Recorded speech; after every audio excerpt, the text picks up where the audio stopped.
Hi everybody, so this is my spoiler review for The End of Oak Street. Oh, I thought it was really great. Okay, so here's some spoilers. So the dad, played by Ewan McGregor, he gets killed off at the part, and I'm like, does he really get killed off? Like, because a Tyrannosaurus, I think, eats his leg, and then it eats him, and the mother, Anne Hathaway's, she's like, she looks shocked, and she tells the kids to make a run for it. But at the end, they do some time travel shenanigans, and because there's a bubble, yeah, they save the dad because they time travel back to where it was, and it's kind of like they switch places, like Oak Street leaves, but then it switch place with a dinosaur, and they don't know what caused this. Like in the movie, because there's a bubble, and I thought it was gonna be aliens. Like, I thought it was either gonna be aliens or a crazy mad scientist or something government, or like maybe the government's secretly testing something, but something went wrong. Nope, they never really explained what happened. It's just on that just happened. But yeah, and there's a part where there's these two Brontosaurus, and they're doing the nasty. They're like, one's laying on top, and it's like, oh my gosh, and it's like, let's get a picture of that. And it was like, oh my gosh, and they framed the picture at the end.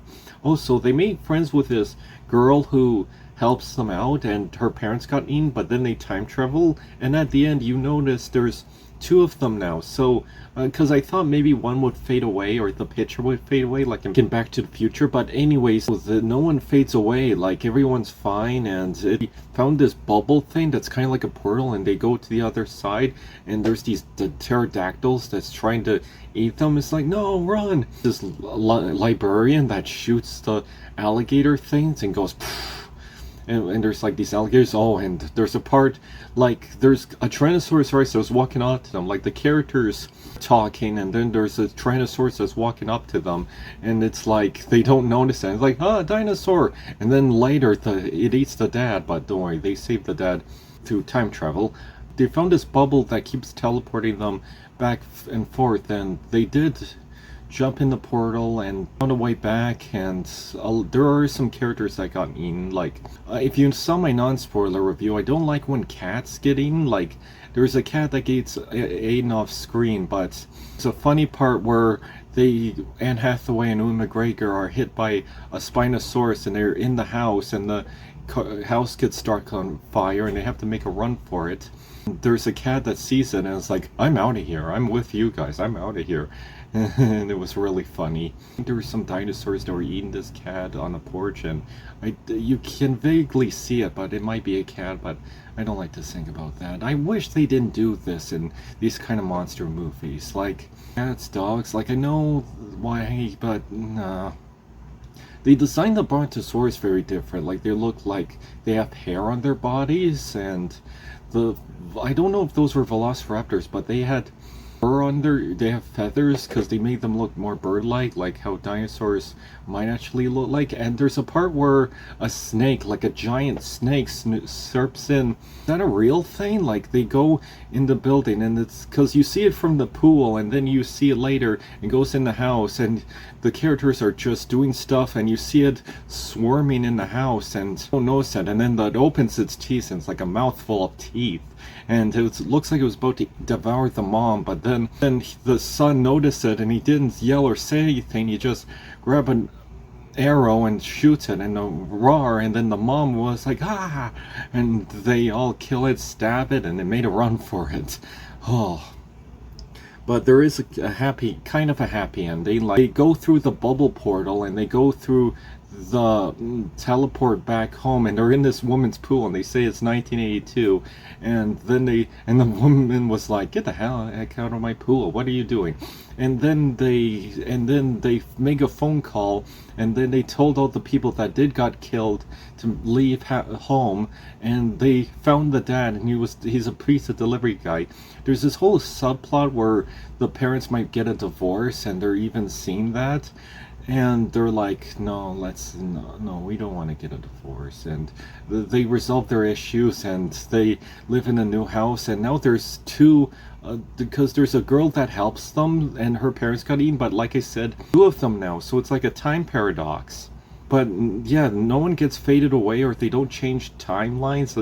It's kind of like maybe they exist in a separate timeline. Like, how does this work? Well, it's never really explained. Oh, so you do see Superman reference, like a kid wearing Superman blankets, and they do mention Superman, but yeah. And there's a scene where a kid was wearing a magazine like ladies' lingerie, but if you have a Superman blanket, like, wouldn't you want to read Superman comics? Like, that's something I would do. And the giant bubble teleport them, but they switch places with, now there's dinosaurs coming into the other side because they actually switch places. Like Ostreak's teleported where dinosaurs are, and now the dinosaurs are teleporting where the modern time is now, and now they're all over the news, and now it's like some were captured, some were shot with the army.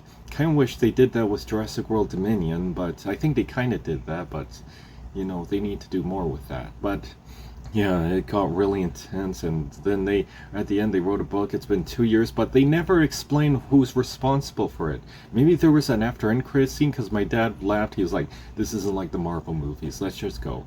But yeah, it ends happily, but they never really explain, and they save all the people. Like, there's this mean neighbor who wanted to shoot their dog, and yeah, the dog, Starbuck. Like, at first they lose him, he's being chased by dinosaurs, but then they saved him at the end, and he attacks a Veloc or pterodactyl, and they come with them, and then it's all fine.